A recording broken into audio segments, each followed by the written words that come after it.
Get started now. Hi, everyone. My name is Judy Mark. I'm the president of Disability Voices United, and I am hosting today's SDP Connect because our wonderful Christiana Morales, who is our director of our SDP programs, is had to evacuate her home in Pasadena and is sort of needing to focus on her family today, which we totally support.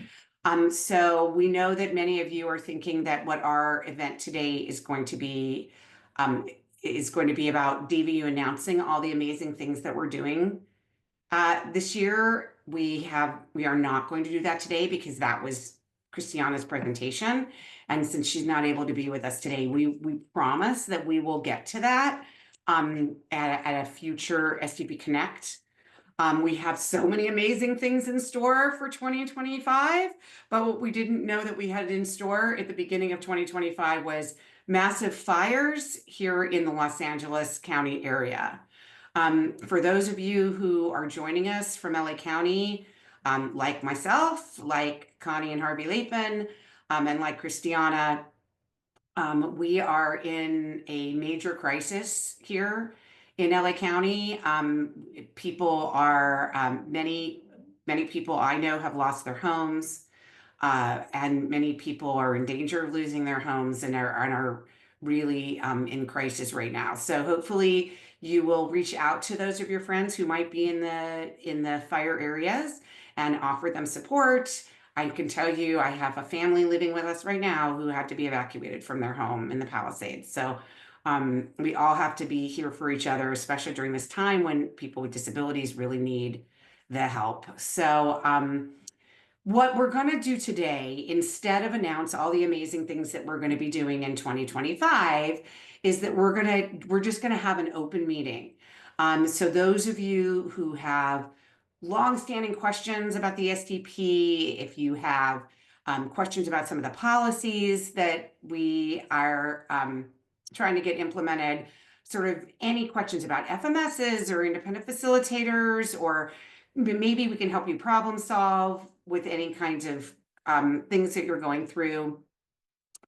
Please feel free to raise. You can use the raise hand feature, or you can, and then we can call on you and you can speak and present your question, or you can put your question in the chat and we will be monitoring the chat and I will read out your question. So feel free to do that. I can just start by saying very quickly that I was at the master plan meeting all day today. We did talk a bit about the self-determination program today. We are still advocating for getting the self-determination program as the core of the regional center system, as being one of the goals that comes out of the master plan. So we are still advocating for that. And for those of you who were able to attend today, we deeply appreciate you in trying to help us push that goal forward. All right, so let's get started. And I will do a song and dance if there aren't enough people to ask questions, but come up with your questions, your burning questions that you've had, and I will do my best to answer. So let's start with Deborah Adler. So let me just ask, do I ask them to unmute, Kaylee, or do you do that? I can do that. Okay, great. All right. Hi, Deborah. How are you? Hi, I haven't seen you all year. Nice to see you. I know. I was waiting to say that to somebody, right? So happy New Year. So I am going to continue answering this question and asking this question until I get the answer I want. When is GTI going to stop charging 1%? Okay, so let me just do a quick background for those people who may not understand what that means. So each financial management service, or FMS, is required to submit their what's called their employer burden rate. So these are the rates that they would charge to provide the employer's burden of taxes, as well as if they have to provide health insurance or if they have to workers' compensation insurance or other sort of things that all employees get, they are required to send that calculation, what their percentage is, to DDS, and DDS must approve it. DDS sent out a directive several months ago, which laid out what is allowed to be in the employer burden rate and what is not. And what FMSs are not allowed to do is just to throw in a percent to just say this is our cost of doing business.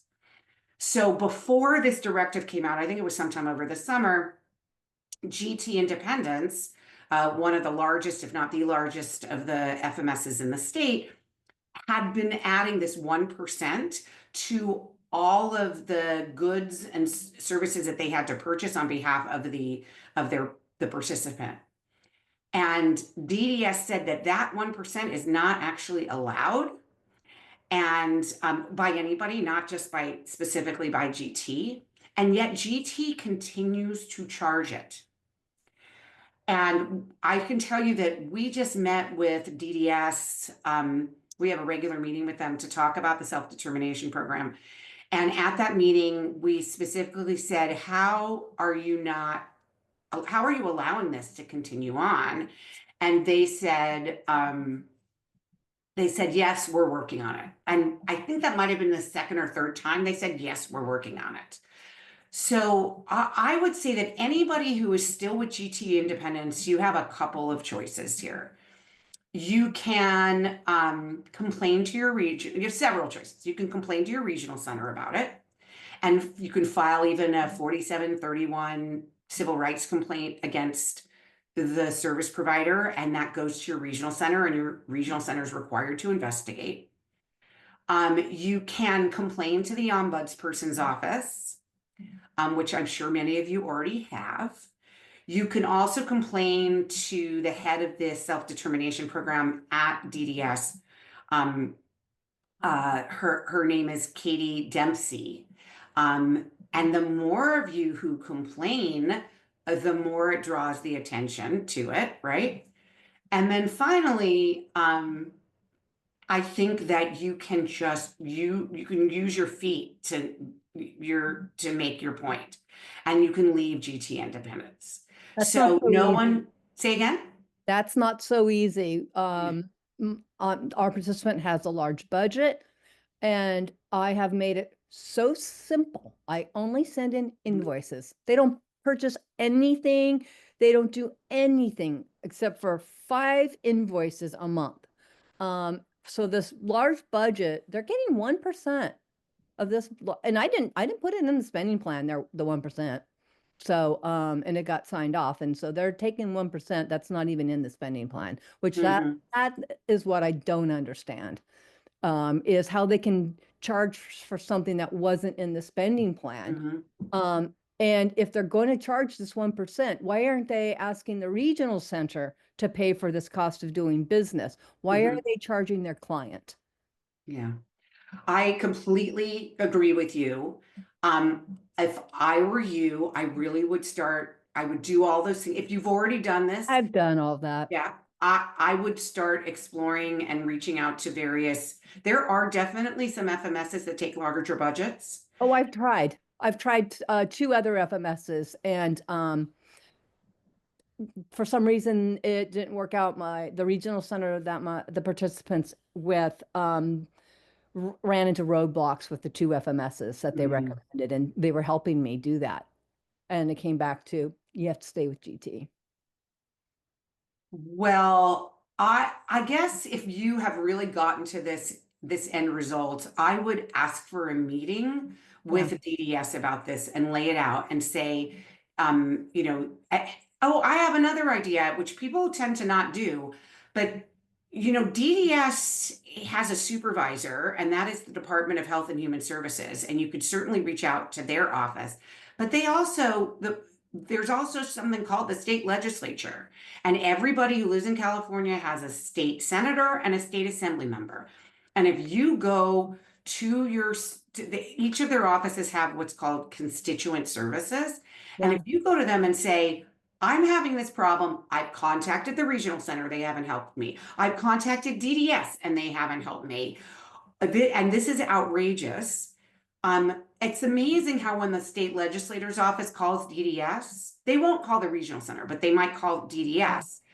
They would call for sure DDS. Yeah. It's amazing how things happen. So that's another option that people forget that they can try, is to call your legislator's office. Well, this participant is a council member on the State Council on Developmental Disabilities. Oh, okay. Well, that means Yeah. that doesn't mean necessarily they have any relationships with the legislature, by the way, that because No, with they're legislation, but with appointed. DDS, Mhm.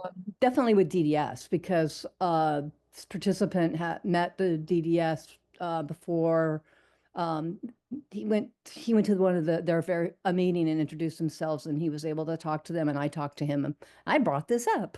Mm.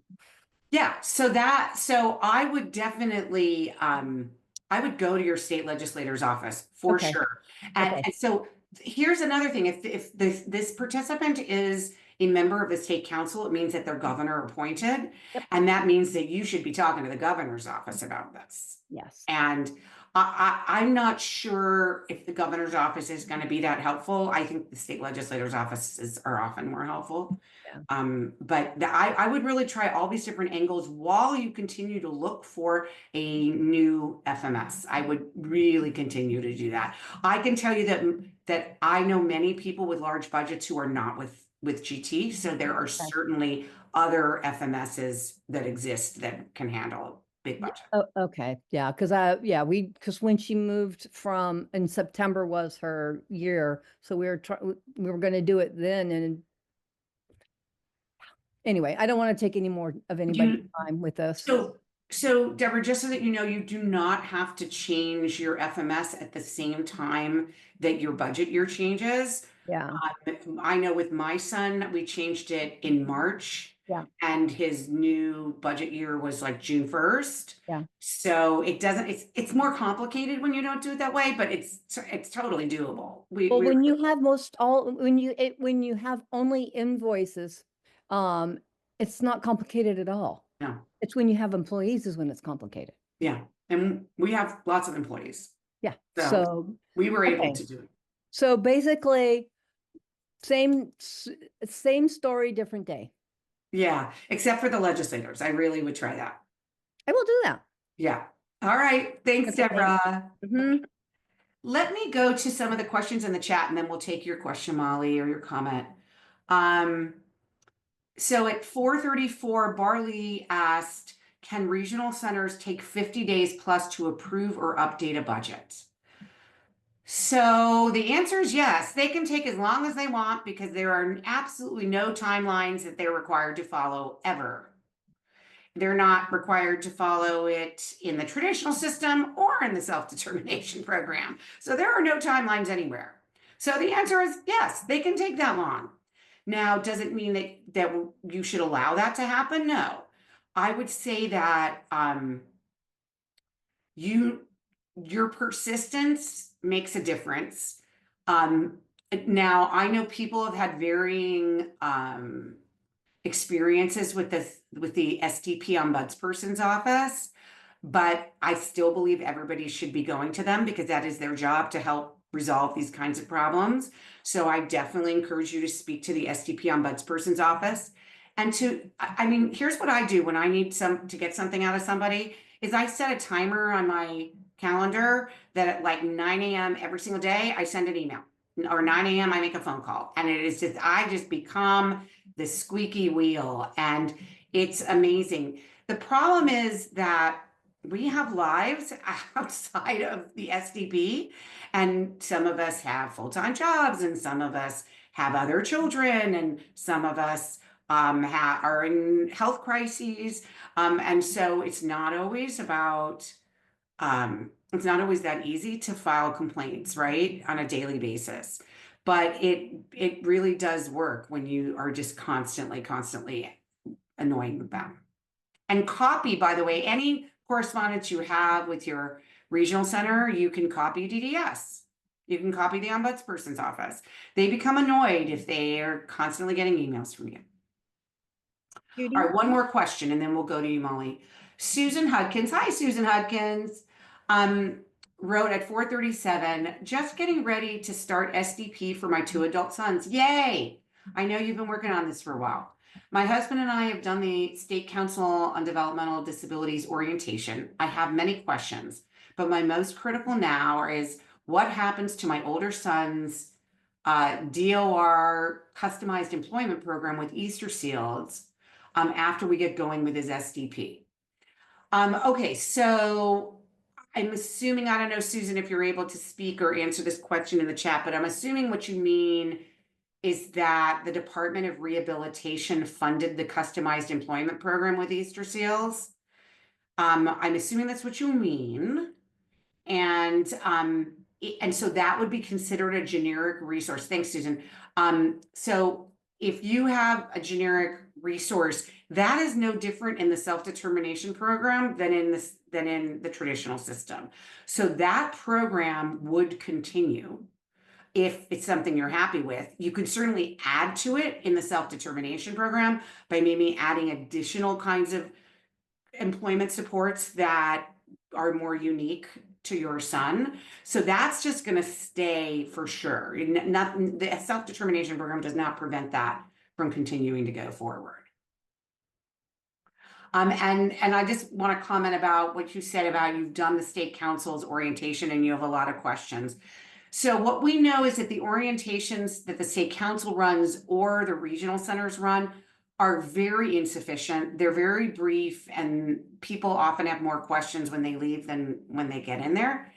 And I can also say if any of you, and I do not recommend this, use the state council Facebook page on the SDP. If you read that regularly, I read it and it makes my head want to explode because there is so much misinformation provided in there. But people ask a lot of questions on that. And what it shows to me is that orientation is just not enough. And what you'll hear when we are actually able to do this presentation with Christiana is that we at DVU are trying to fill in that gap. And we have a whole bunch of materials, website, training programs for you to help people transition better into the SDP. And to be able to be successful while in it. So we're hoping to fill a lot of those gaps, even though we have no funding to do it. So what we just know it's really, really critical. Okay, now I'm going to turn to Molly Kennedy. Hey, Molly.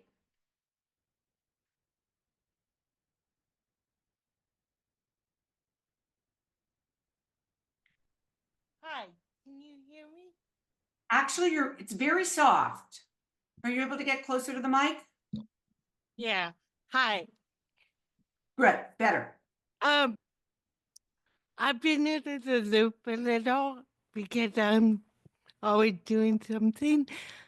Could you give us a brief overview? Just where I don't want to take your thunder away from DVU, but your brief overview how overall SPD is doing in the state. I heard we got a lot more people in last year, but I also heard a lot of issues around FMS and that kind of stuff. So just your assessment about how we did last year and what you think this year will need attention from all of us. Absolutely. So for people who don't know, Molly's an amazing expert on the SDP. She used to work with DVU and we miss her terribly. So great to see you today. Last year had some progress in the SDP in that we have about 6,000 people now in the program. So we're getting there. It's still rather small, but that's about the same amount of people who are in supported living in the state of California. So once I heard that number, and it's the same amount of people who live in intermediate care facilities in the state. So that means they should definitely be paying attention to us. On the other hand, we at DVU, as well as the Integrated Community Collaborative, attempted to get a law passed in 2024 to break down the barriers to the self-determination program. And it passed unanimously in all of the committees and in both the state Senate and the state assembly. And unfortunately, the governor vetoed the bill. I see Kaylee's hand up. Kaylee, did you want to say anything to me? Is something going on? No, I'll tell you after. Okay, no worries. All right, good. I just want to make sure there wasn't like a logistical thing No, or you're a fine. microphone thing going on. Okay. That bill really broke down some of the biggest barriers to the self-determination program. And in Governor Newsom's veto message, he said, I think that these are important issues that you're dealing with, but because the developmental services system is in the middle of a master plan, you should be dealing with it in the master plan context. And of course, I don't agree with that, but I can tell you, serving on the master plan, we have tried very hard to make sure that the SDPs, these reforms that we want, are recommended. And we've had, by the way, it was unanimously supported, this bill. The regional center supported it. Everybody supported it. And so we are now really heavily advocating with the Department of Developmental Services to implement these changes in the next few months through directives. And I have to say that if they don't move forward with these changes, then we will come back next year with legislation again, because if we can't get them to face these issues, then it's going to be very hard for people to go into the program and stay in the program. We encourage you to go onto our DVU YouTube page where all of our videos that we've ever had, all of our SDP Connect meetings live there. And we talked a lot about our legislation in the last year. And so it really goes through all the different ways that we want to break down the barriers. And we think that they're really good ideas, and so do other people. So we're hoping that happens. So how is the self-determination program doing? It's treading water. It's like their lives are being changed who are in it, but people still are facing tremendous barriers, and there's still a huge amount of bureaucracy in it. All right, great. Let me go back to the chat. Jennifer Cook at 4:44 p.m. said, we were just approved for IHSS, wondering what would qualify us for WPCS. Does anybody want to say what WPC? I don't know what that stands for. Does anybody know what WPCS stands for? And you could put it in the chat for me. I have no idea. Jennifer, I did just give you the option to unmute if you can say what it is for us. Oh, Sandra McElwee is saying it's nursing. It's another program like IHSS. What is it? What does WPCS stand for? Why do I not know? Waiver Personal Care Services. Is that something related to like just like respite, or it's a federal program? Okay, I do not know enough, and so I do not want to say something that is incorrect here. Here's what I can say in the IHSS's relationship to the self-determination program is that IHSS is a generic resource. You have to use generic resources first before using regional center funded services. And so it is no different in the self-determination program than it is in the traditional system. And so IHSS is great. You should get it. It provides certain level of supports, but if it looks like I don't know that we're the right audience. And if people can help answer Jennifer's question in the chat who know about WPCS and its relationship to IHSS, that would be super great. And that would be helpful to Jennifer. We are here to help people. So Varsha at 4:45 asked a great question. Thinking about starting our self-determination journey, what's the best way to start? So the great news is that once Christiane is back and hopefully everything's safe in her life, we are we have your next steps. We are going to be launching an amazing website and an amazing training series for you. The one thing that I can say for sure that you should come to is our I Get to Choose Once a Month series. Thank you, Michaela. Just put it in the chat for you to register for it. Tina Ewing Wilson, our wonderful outreach specialist, leads that meeting once a month. I believe we just had it last Friday, so it's going to be another few weeks before we have it again. However, you can look at the recordings of the previous meetings on our YouTube page. And so I think it's a really great way for you to figure out how to get started. The other thing I should say, hold on, let me get it out of my drawer, is you should purchase our Think Outside the Box book. You can find it on our website, and it has in it a step-by-step guide that you can see here where I have to do it so that you can see it. All right, well, you can basically, there we go. So it is a step-by-step guide for you to see, and with check boxes of how, did you attend the orientation? Then have you selected an independent facilitator and all those kinds of things. So we encourage you to look at the book. We have a second book called Profiles in Self-Determination, which you can also buy on our website. You're buying it from Amazon basically. And the Think Outside the Box book helps you. It's really structural, and the Profiles in Self-Determination help give you great ideas for how to live your lives, how to support your child's life. Okay, I'll just answer this question real quick, and then we'll go to Barley. Ryan asked at 4:45, what amount do you consider a large budget? So each FMS decides what they consider their own large budget. Some of them will say it's over $100,000. Some will say over 200. Some say over 250. So it's not like DDS has a definition of a large budget. It really is the decision of the FMS. And one of the awesome things that you're going to see on our website is that we actually done the research for you on all the FMSs, and it'll list exactly what each of them consider a large budget and what kinds of clients that they take. So I think you'll love that.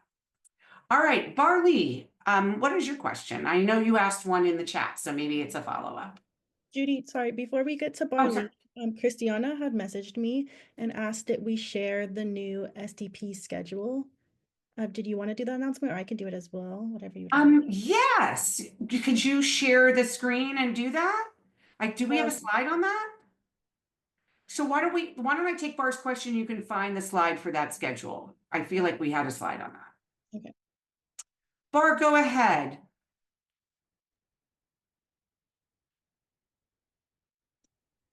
Am I muted? Yes, go ahead. I'm unmuted. Okay. So, try to make this short as possible.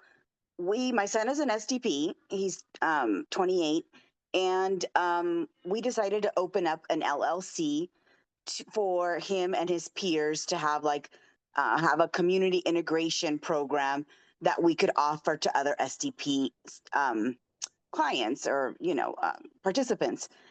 IRC gave me huge pushback because they said that parents shouldn't be opening up LLCs. We took them to, we appealed the decision, the NOA. They said it was a duplicate of service with the FMS. We took them to appeals, and we pretty much won the decision, and DDS agreed it was not a duplicate of services, and they said we could move forward as long as our program was HCBS compliant. So we thought we got past that hurdle. Then we had a meeting again with SDP manager at IRC. I'm sure you know who it is. I'm not going to say her name, but then she put up another roadblock. and she said that now I have to go through community care licensing, and now she wants me to go through all that. Oh, do you have a facility that people go to? I have we have a location, a business that it's a family business that we run, and it's going to be held at that location, but that's basically our home base. It's going to be out in the community, going to different locations, shelters, maybe a little bit of job training. It's going to be out in the community. That's just a home base if like it's raining one day or somebody has a behavior or whatever reason. And so they do want to come and inspect it. And I said that was fine. It's already open to the public, and there's restrooms and everything. Then the gal that was there from licensing from Regional Center said that we only needed to do, or for vendorization, should I say, said we only needed to do California State Care Licensing or whatever that entity is called if we were like had participants that were in wheelchairs, or they needed medication, or like they needed like their diaper changed and all that. And I said, I feel like really sad because those they need help and they need a place to participate too, but we're not going to be able to take them right now. And then do we need licensing? And then the vendor person at IRC said we didn't.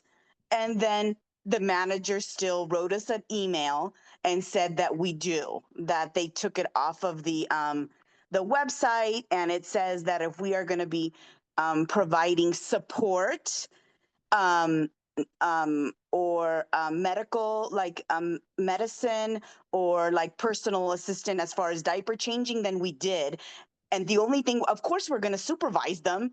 And so if we're going to provide support and supervising, she said that we have to go through care licensing, even though in the meeting the day before, the vendor, the gal from vendorization said we didn't. So it's Right. like we're stuck. And I'm like, this is crazy. So I guess my first question is, are you only providing services to self-determination program clients? Yes, because I don't necessarily want to go through vendorization for IRC. We want to be independent. So yes. And right Okay. now, to be honest, the first client is my own son. And that was the original objection that we appealed and won in a decision. So I can tell you that think about this kinds of programs that people in the self-determination program go to. They're not community care licensed facilities. If you became a vendor in a day program, then you would need to do community care licensing if you had particular types of clients, and you're not allowed to actually discriminate against clients, by the way. But if you're just gonna be like a community organization, like let's say you started like a nonprofit and you're a community organization that does all these fun community activities. Like, why do you need community care licensing? Because you're only taking SDP funds. You're not becoming a vendor. You're just kind of like this fun activity where people can meet there and then go hang out in the community and do fun things together. I don't understand why it's becoming so formalized. So, Exactly.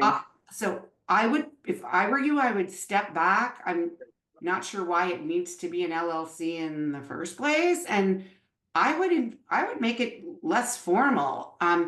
One of the ideas that we have for my son, I've said this years ago, and I have to admit I've never really done it well, but I'm hoping that we'll do this in the future. We want to create a men's club of Westchester. So my son is a young man. He's about to be 28, and he lives in Westchester, part of Los Angeles. And he has a bunch of friends, other men, young men who live in the neighborhood, and they love to hang out and they love to go out to eat and they go to the movies and they go for long walks and they love to go to sports bars, even though none of them like sports, but it's kind of cute. And Right. And so we are actually using one of my son's paid staff to be the coordinator of the men's club, and they meet at each other's houses and they go out and they do fun activities. So I don't know why any of these things need to be formalized. for people without disabilities, these things aren't so formal. So so I would step back and just say, let's just do this and have fun. Right. And I understand, but since we have a location and we were going to organize events and go to different places like Knott's Berry Farm and do different things, and we did form the LLC in that sense to be able to, have the funds to do what we needed to do. And we won our appeal. So that wasn't even an issue.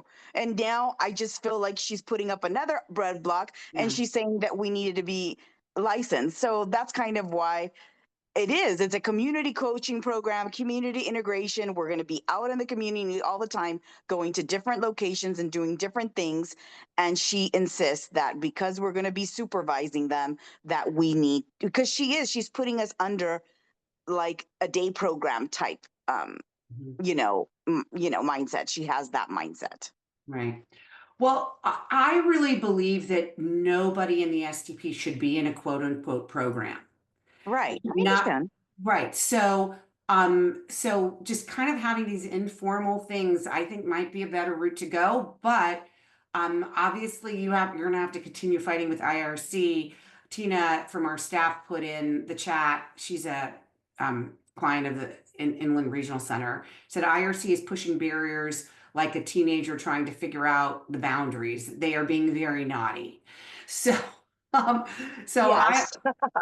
I would keep pushing it. But yes, and somebody put in the chat that it may be due to liability. Like for me, I don't want to start a program where there's any liability. I just want it to be informally a bunch of guys hanging out and going and having fun in the community, and there's no program.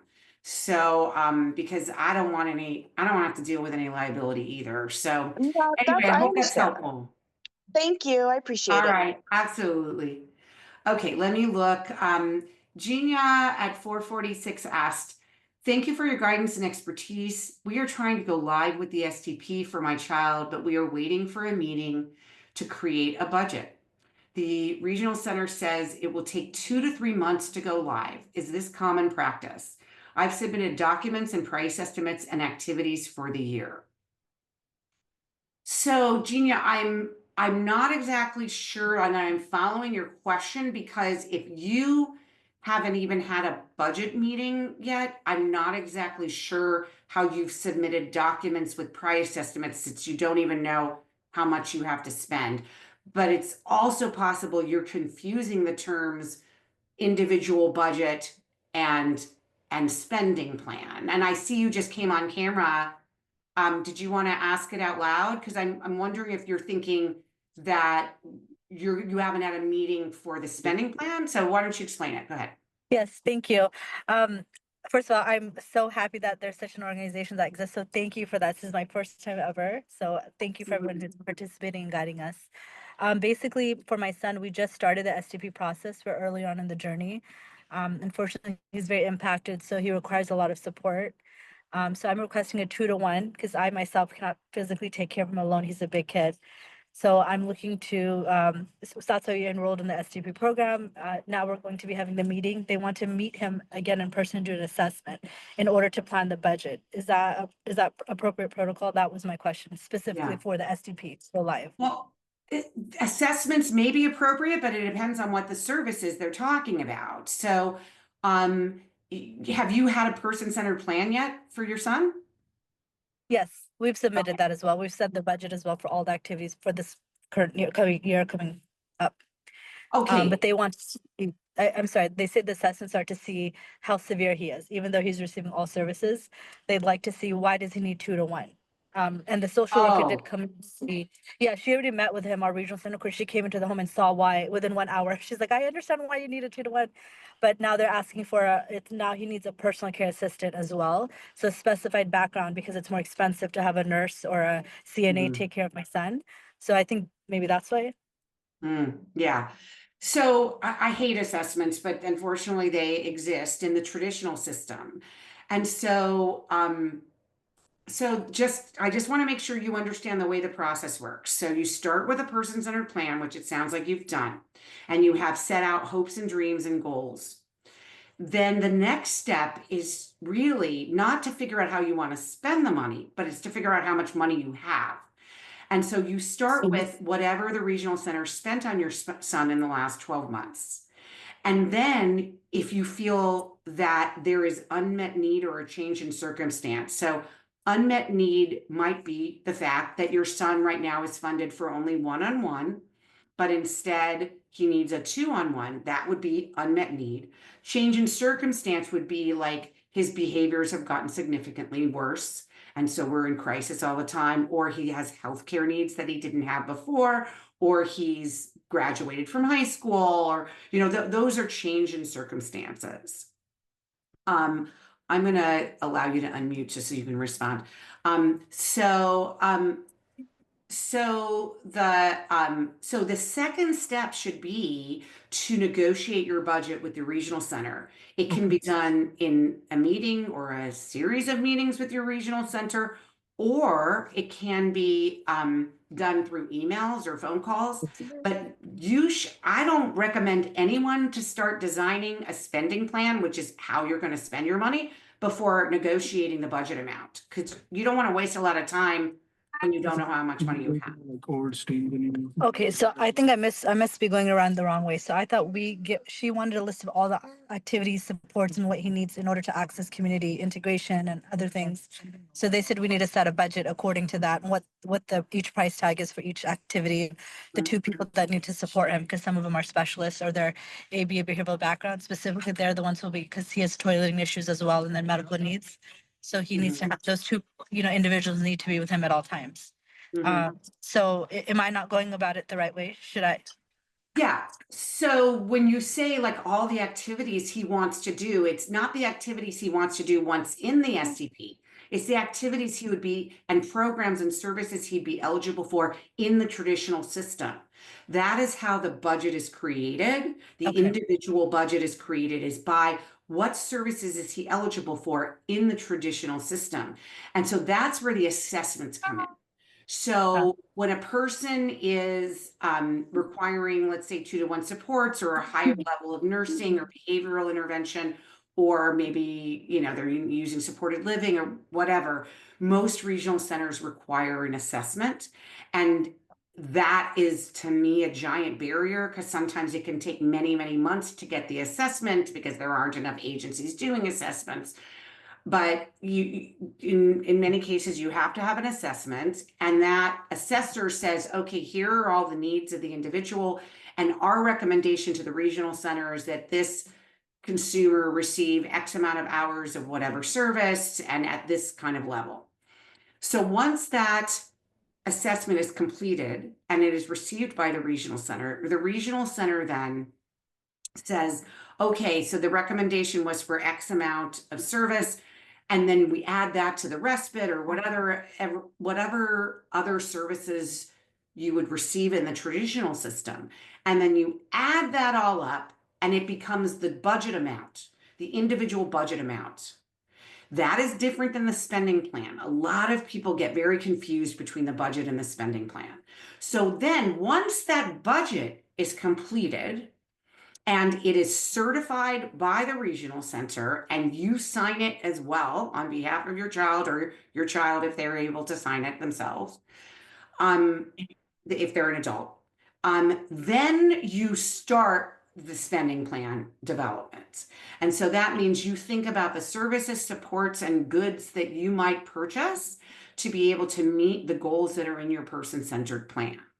And so that's when you can really think outside the box, and there's no assessments and there's none of that other crap that you have to deal with, because it really is that the sky's the limit within limits. Okay. So there are certain things you're not allowed to purchase in your spending plan that are restricted, but many, many things that are certainly a 2-on-1 you would be able to purchase for sure.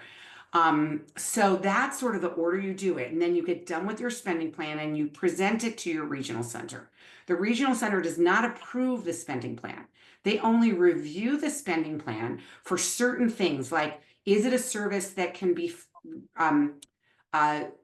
co-funded by the federal government? It's called federally reimbursable. So is is the federal government able to pay for that kind of service?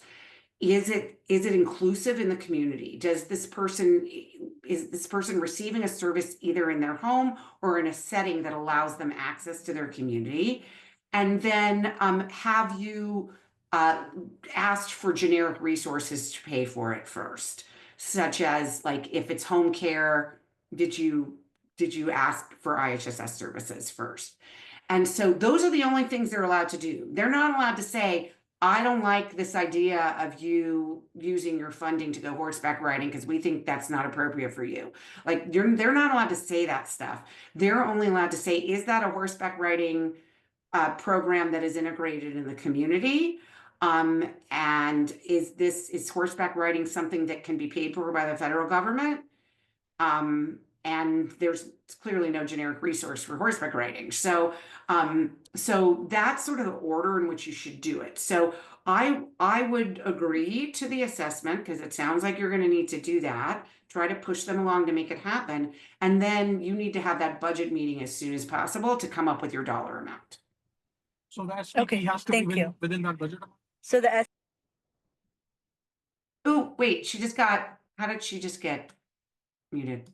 Okay, go ahead, unmute.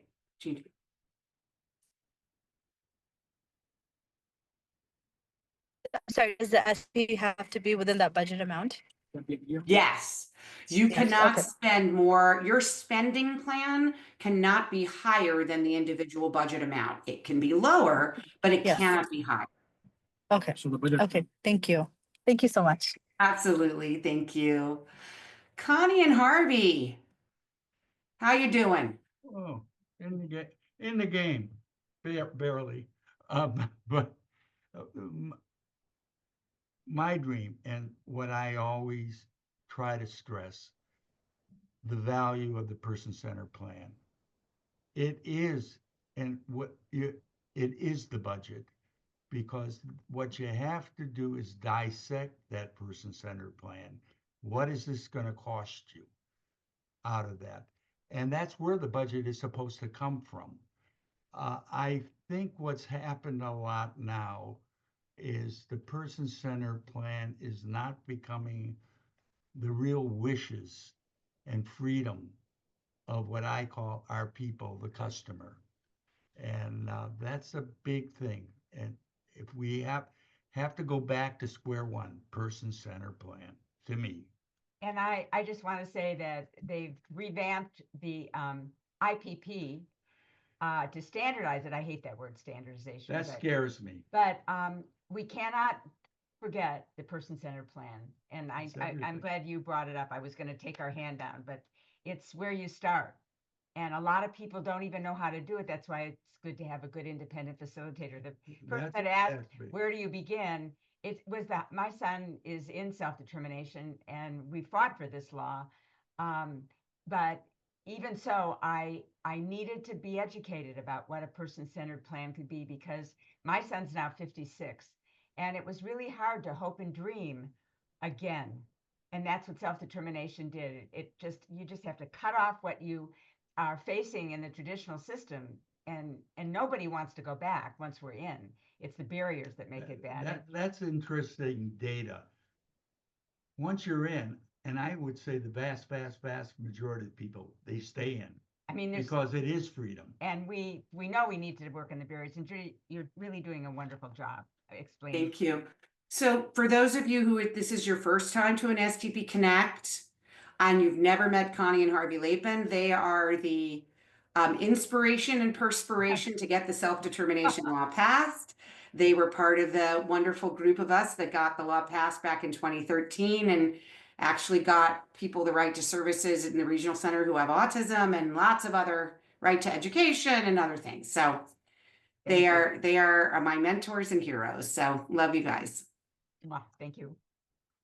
Okay, let me just do one of these questions from the chat. Rushi asked at 4:48, what would be the next in line person to escalate a request for change in service coordinator? She never responds. Her supervisor is on maternity leave, and the substitute supervisor doesn't respond. Parents have requested the change in coordinator a year ago. This is not surprisingly for North LA Regional Center. Oh, Rushi, I hear these stories. So the first thing folks should know is that in the Land Term Act, having nothing to do with the SDP, in the Land Term Act, you have a right to request a different service coordinator. And you can keep asking until you find one that works for you, by the way.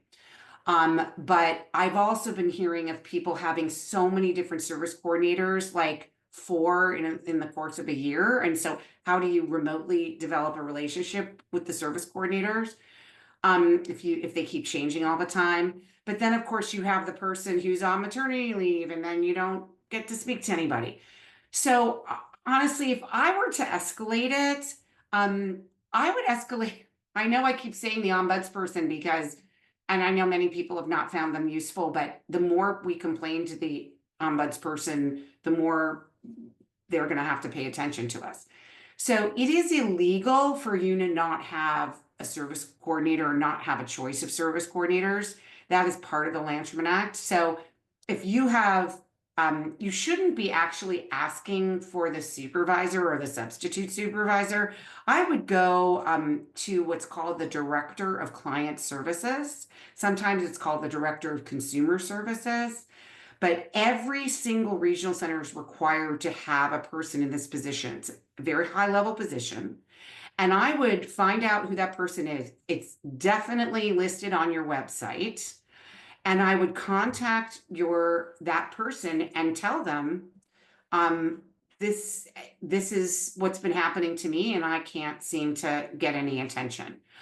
You can also show up to a board meeting. I do have to say, if you're talking about North LA, they have a board meeting that's starting at 6 p.m. tonight. So they have a public comment period at North LA, and you can certainly speak about it at the board meeting. Because boards of directors are supposed to be holding their executive directors accountable. And this is it was canceled. It was canceled. Wow. Okay. Wow. All right. So definitely check on the North LA website of when they reconvene it. I'm sure it was canceled because of the fires down here. So definitely check, but that's something that you can do as well. Kaylee, you had your hands up. Do you have that information now? Yeah, I have it and I just sent it in the chat. And if you want, I could share my screen to Yeah, share. go ahead.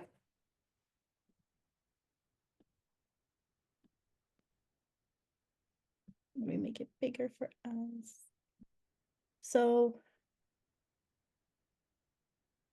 now we're only going to be doing SDP Connect on the second Wednesday of every month instead of the second and fourth Wednesday because we're going to start something new on the fourth Wednesday. Judy kind of alluded to it earlier that it's going to be a step-by-step training for you all for SDP. So now only the second Wednesday, and we're not going, that starts this month. So this is the only one that we're going to be having for this month. And So what I will say is this, just because that was our intention and that was our plan. But because Christiana couldn't be here today, there's a possibility we might have another SDP Connect this month to do the program we were supposed to do today. And that's at least what I'm going to recommend. So we'll have to see how it goes. And then in February is when we're going to start. Do you have a flyer for the next one as well? For the Think Outside the Box?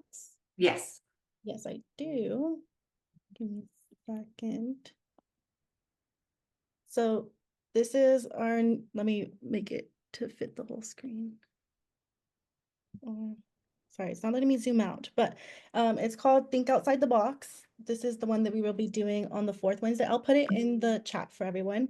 And these are the trainings that we're going to be doing. So it's once a month. So we start with transition supports, go to person-centered plan. And I know someone just asked about a training for that in the chat like a couple seconds ago.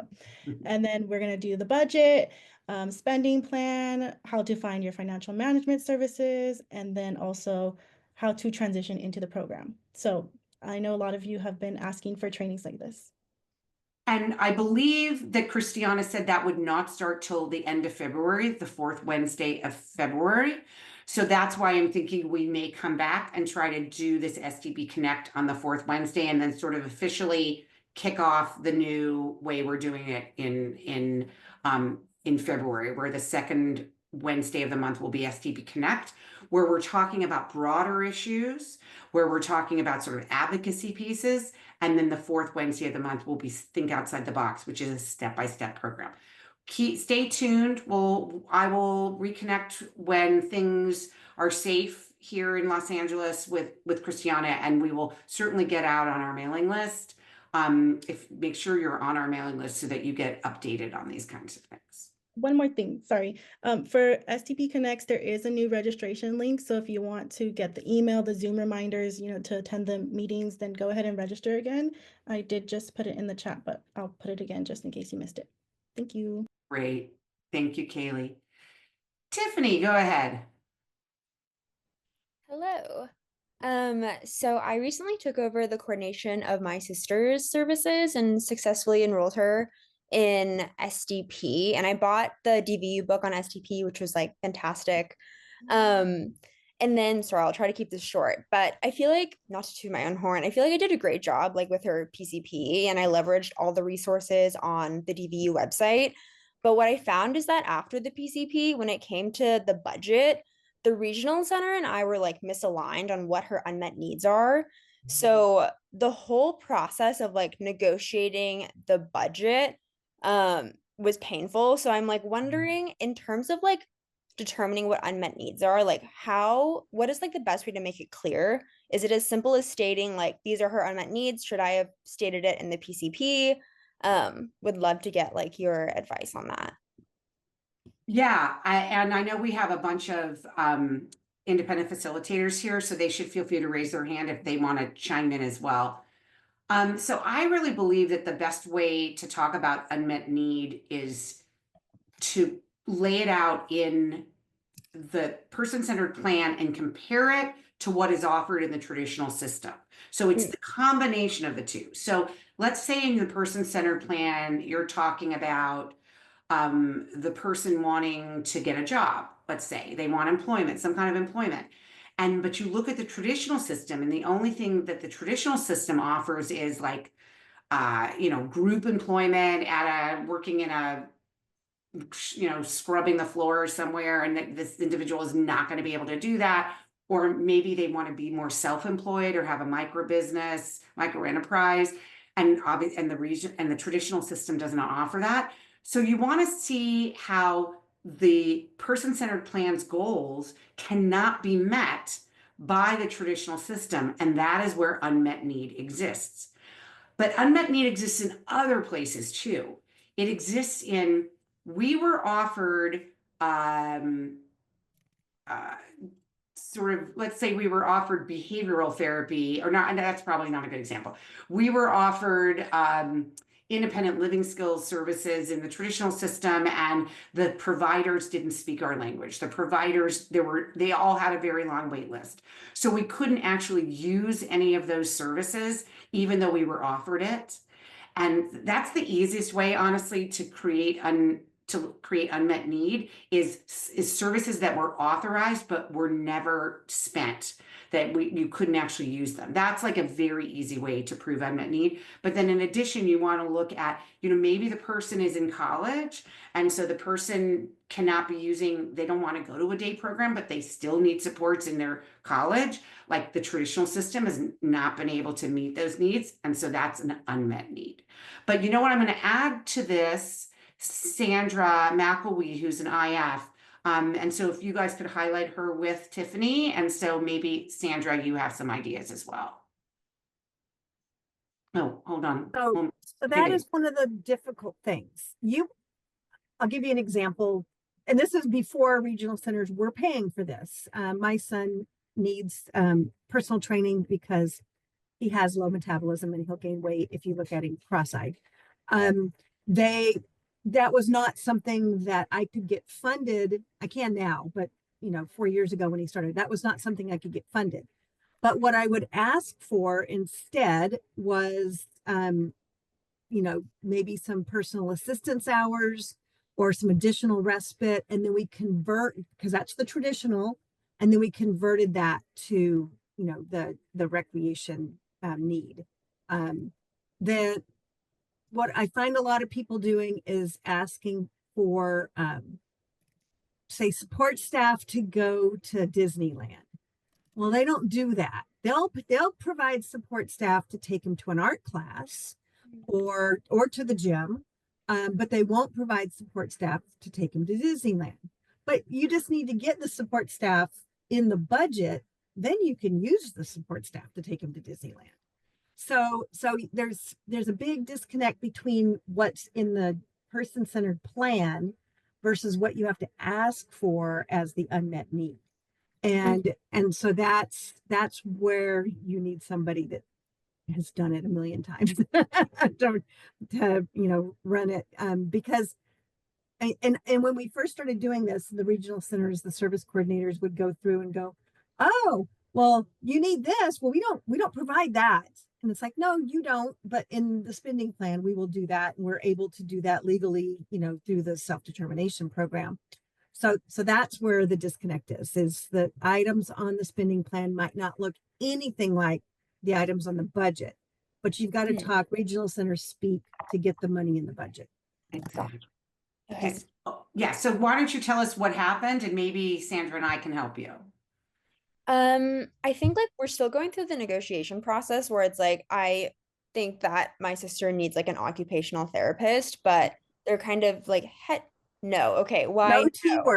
No T word. If there's therapy involved, then you have to have insurance denials. You have to have a doctor's letter first saying that she needs it. Then you have to have insurance denials and things like that. But occupational therapy could be a social skill, depending on if it allows her to participate in other things. So if you can find an occupational therapist that will bill as social skills.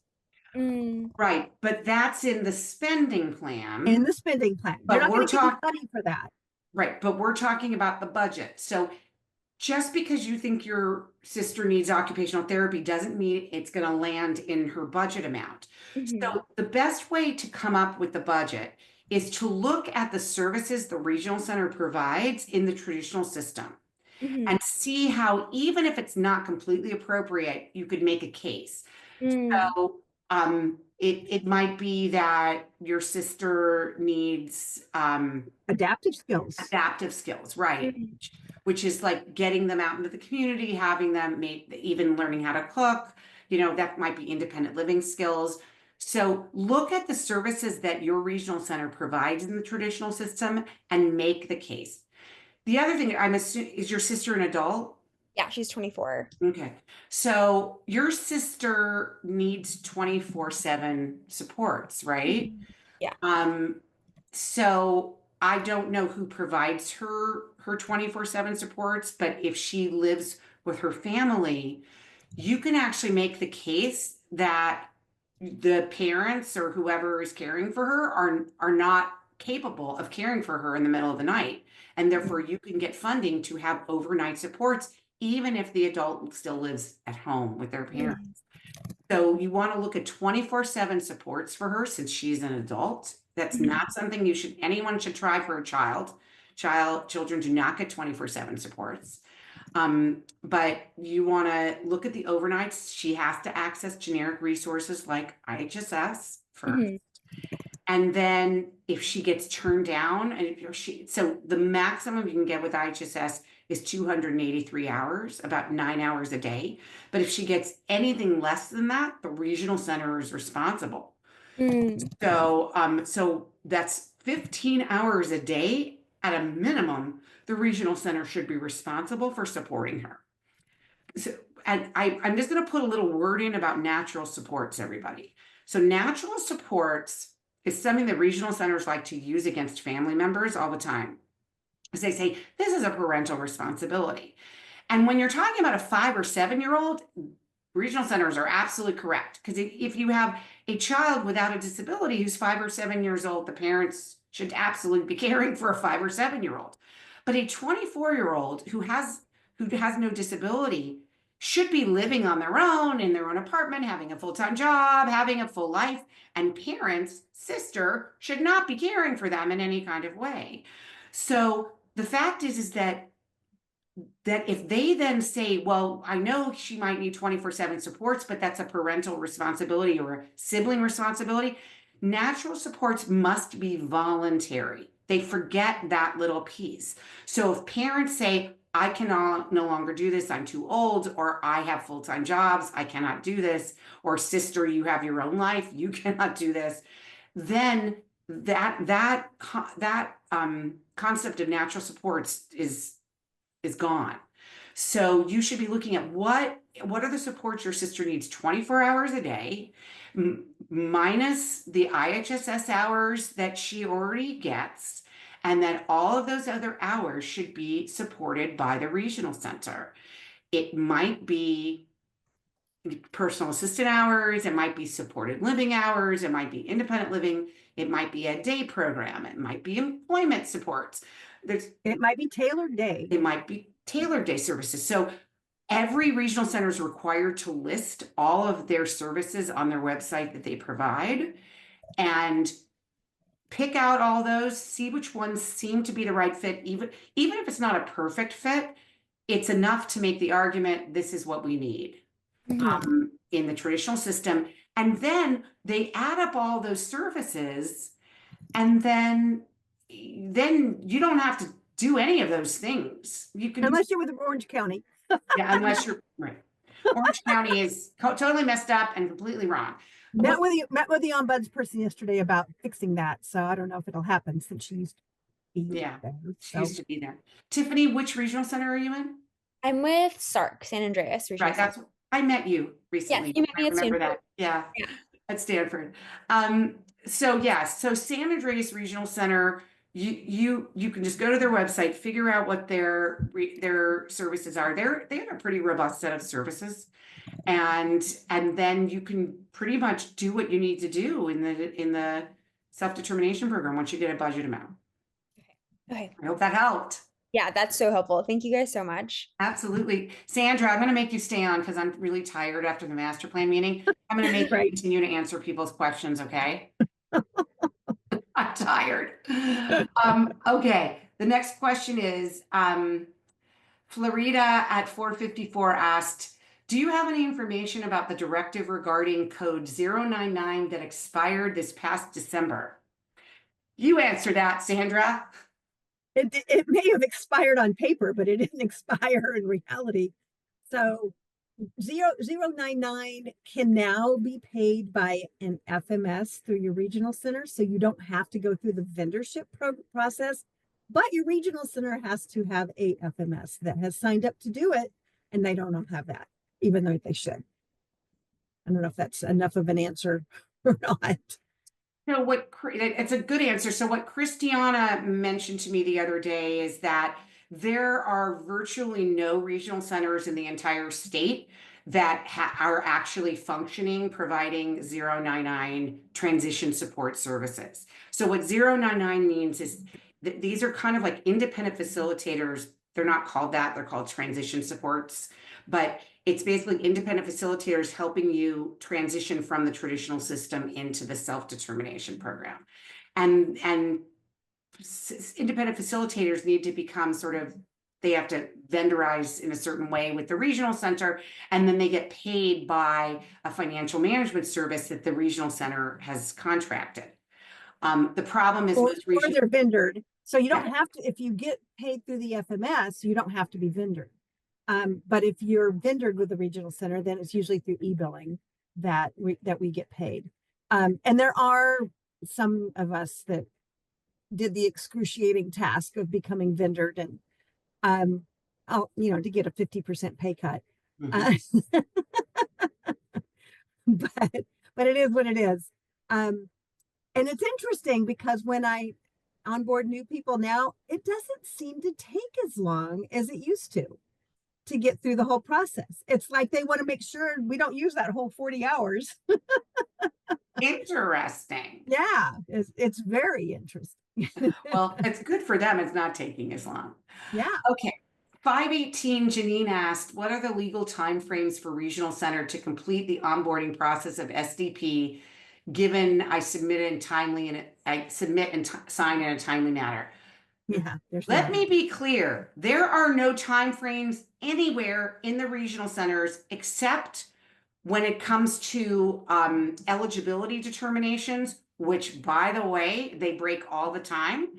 And there are timelines when in relationship to fair hearings, like when you apply for due process.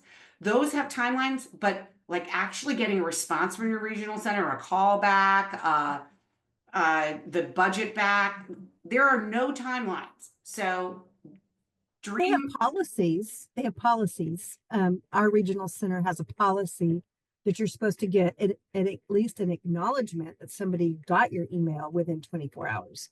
Doesn't always happen, but that's a policy they have. Yeah. But to actually get a budget approved or anything there's no timelines. It is You are something the that, squeaky wheel. The yeah. squeaky wheel. And I've had no problem emailing the director of the regional center and CCing the supervisor and somehow that gets things moving. But sometimes the problem is the service coordinator doesn't know what to do, so they do nothing. And they don't ask their supervisor for help, and they don't ask anybody for help, so they just do nothing. And if you're getting a big delay, that's what I would assume is happening, and you want to rope in a supervisor to support them. Or if they have a self-determination team, rope those people in to help them, because that's usually what it is. Or the person went out on medical leave and didn't leave an out of office email. Oh, kill me. Masami, go ahead and ask your question. Judy, hi Sandra. Good to see you after so long. Yes. So I was wondering if you guys ran into this situation, and I think Judy, you've said it so many times about no timelines. So I think you must have, you probably already answered the question. But on the last month of the current budget year, let's say, you've been on wait list for horseback riding, and now they're available. You want to add them. Or let's say taxes and fees went up on technologies and you are $10 short, $11 short. And let's say you got $500 left in 331 and you want to do the revisions real quick. But because Regional Center has to make an appointment for you in an open slot with the SDP resource group, which is 3 weeks, booked. So today is January 8th. I'm just giving an example. 3 weeks from now, most likely, you're not going to get in. And it takes 3 months to produce POS. So by then, it's a new budget year. So if you want to start now, you go ahead and pay out of pocket. If you want to start in the new year, new budget year, then we will be able to do that. But the POS won't be available until March or April. So you know what? We can't pay until POS is produced. Now, in situations like this, I mean, what is it? I mean, where do we stand as participants? It's hard. I tell my clients all the time, if they decide they want to change from horseback riding to art class, that they can't do it say tomorrow I start art class. They've got to have time to do it. Now, some FMSs will let you take that $10 from another category because according to law, they can move 10% without mommy and daddy's approval. But it depends on the FMS and if they've been burned by the regional center because they did that in the past. They won't do it. I think Mainsail is actually the only one that will move 10% from one place to another without requiring a new spending and plan. I suggested, if it's like technologies, taxes and fees, $11, yes, the participant can maybe afford it, but if there is $1,000 sitting in 331, I mean, why not move it? But if you have to do the actual revision, it's just not possible simply because Regional Center is involved in the middle of it. Right. Judy, if you ever get the 3 categories and not 40 codes, that will solve that problem.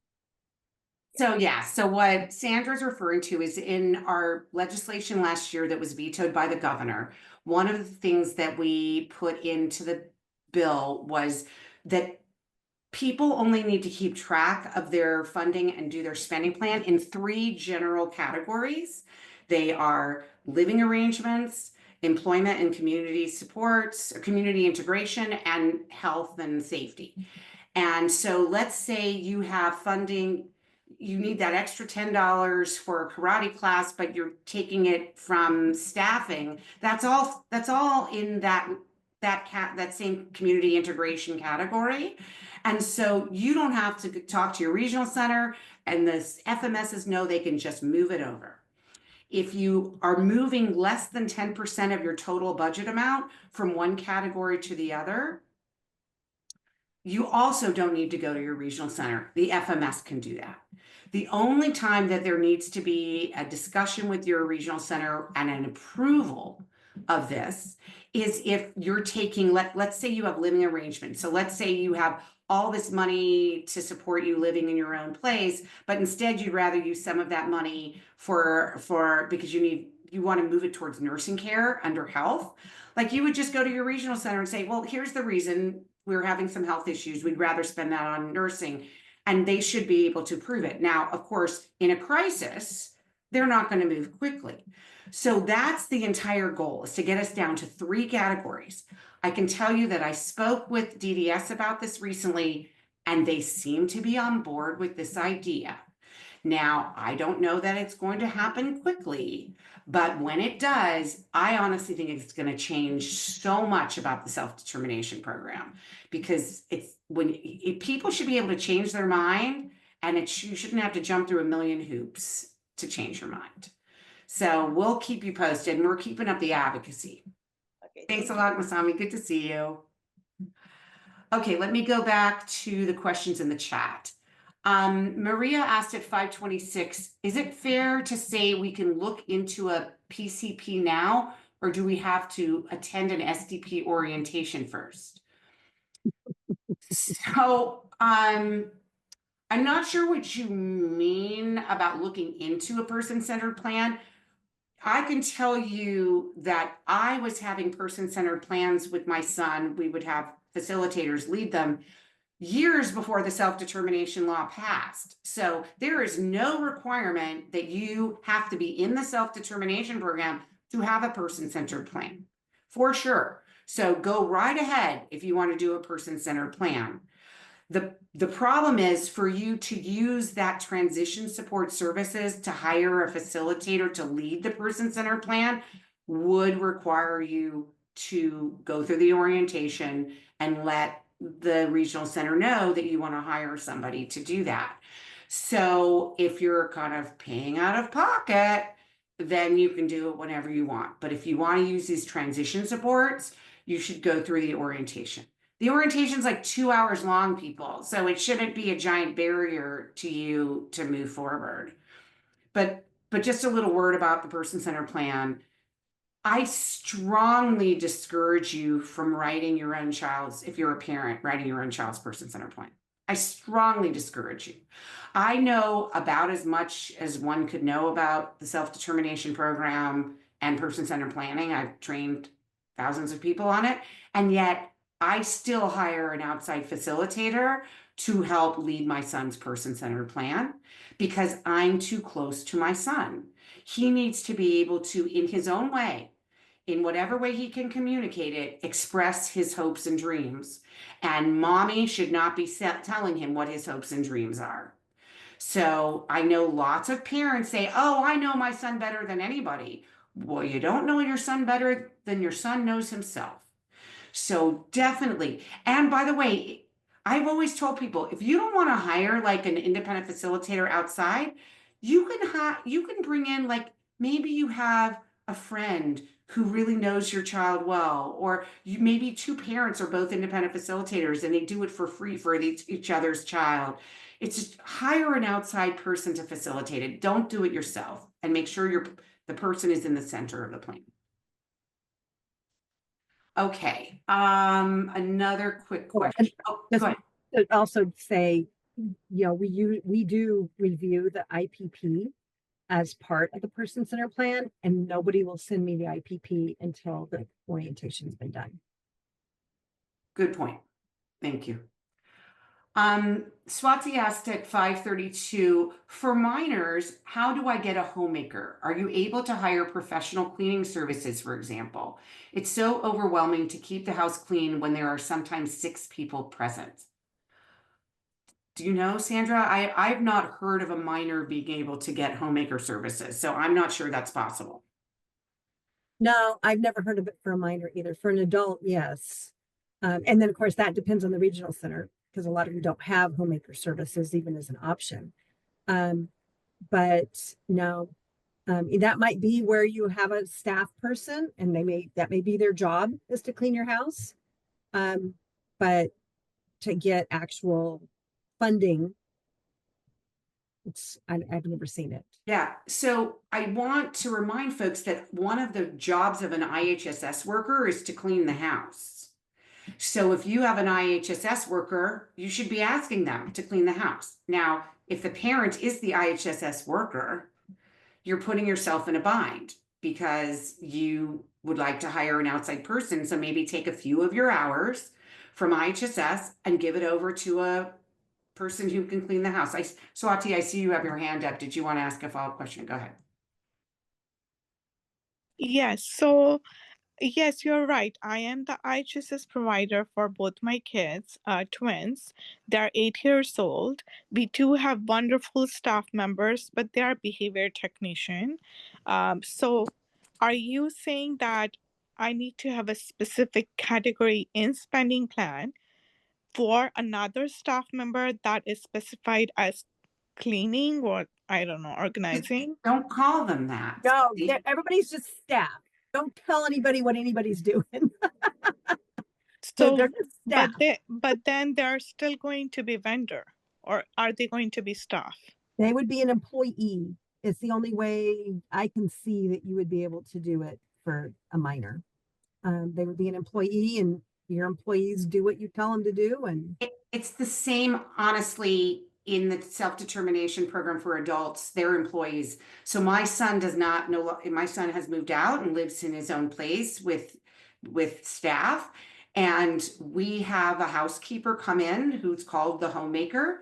And that homemaker is an employee of my son's. She is not a vendor. She is not like because But do you have to say homemaker or do you say PA service? Like we don't No. have a homemaker category. That's what I'm saying. Right. There is, in the spending plan, there is absolutely a homemaker category. But not for minors, right? Here's the thing. I do not know that there is a restriction on age for homemaker. I have not seen it in the waiver. I could check, but I don't believe it's in the waiver. I don't know that you'll get budget money for it, but Yeah. but you probably would be able to I do it. don't need budget money. We have a pretty good budget, which we somehow just don't end up using all of it, especially for the employee, the PA category.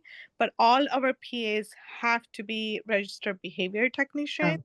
And Why? that's what I prefer because my kids have pretty bad extreme behavior services. Right. And that's what we got from regional center in traditional setting. And so I just don't want another neighbor being babysitting. That's just not safe.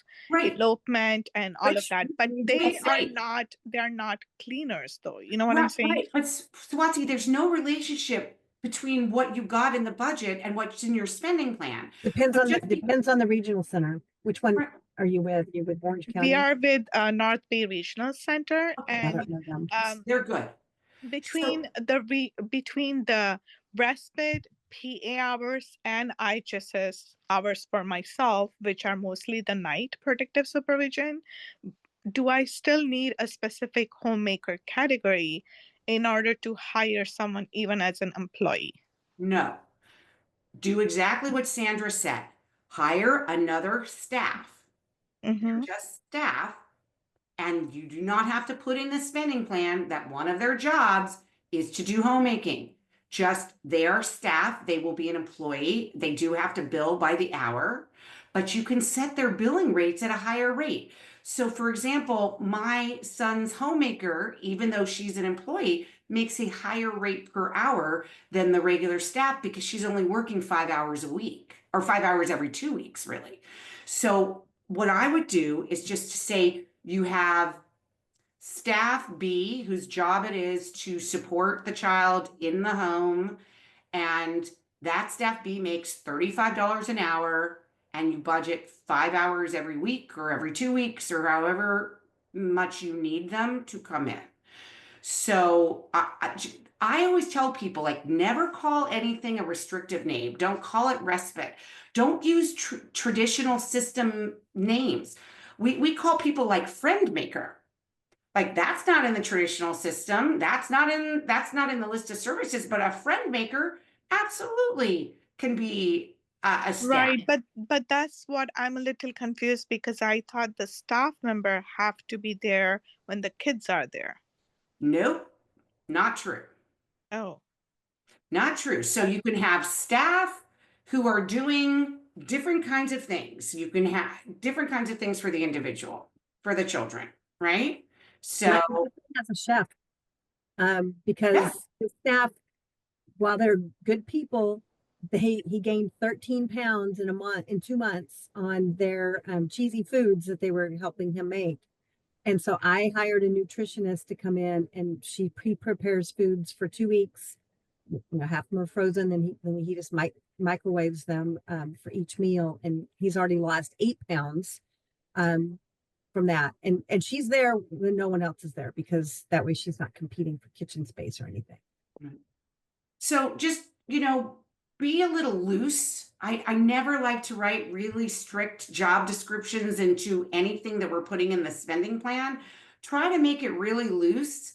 And then that person, that person, somebody's asking, like, that person doesn't have a title or a license. They don't need a license, because staff don't need a license. They're just staff. So I can tell you, we even using the EVV requirement, we just say that the EVV is not necessary because they're not doing direct support. So just be loosey-goosey about it. It gives you much more flexibility.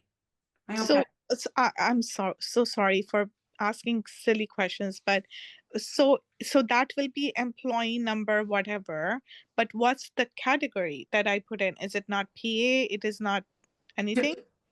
320. Yeah, it's still living arrangements. Yeah, 320. Yeah. So it's not personal direct care, basically. No. Doesn't need to be. Home and community based. Yeah. Okay, community based. Yeah. Home and community. So that's code 320 would be the appropriate code. Okay. All right. Thank you.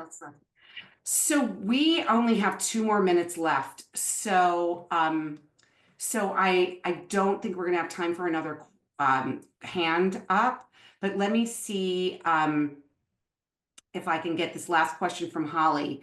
My adult sister is in the STP. She's an artist, desperately needs a place to store her art and work on a daily and as need basis. We've been told that the STP will not pay for her to rent or lease a space as her art studio, storage and workspace. We don't have adequate or sufficient space for her to do this at home. Is this true? I do not believe that you can rent space with I it. had a client who tried to rent a space to go to do art, with a one-on-one teacher. We did not get that approved, but we had the teacher roll that into the fees. See the creativity that Sandra has. So the creativity that you use is you find an art teacher who has storage space, and that is part of the fee, is that you get to store the art in the place where the art teacher is working. So that's what we try to say, is to keep things vague and also creative, so that you have the greatest flexibility to live the life that you want to live. So I want to thank Sandra for being recruited. Welcome. to be part of this. I appreciate it, because I'm really bushed and I didn't sleep much last night with the fires, let me tell you. So I hope everybody stays super safe out there. Be really careful. If they tell you to evacuate and it's just a warning, just go. You're not a hero if you stay there. It's just things that you're missing. You want to be safe for yourself. So I can tell you that most of the regional centers here, all the regional centers in LA County, are doing whatever they can to get people a place.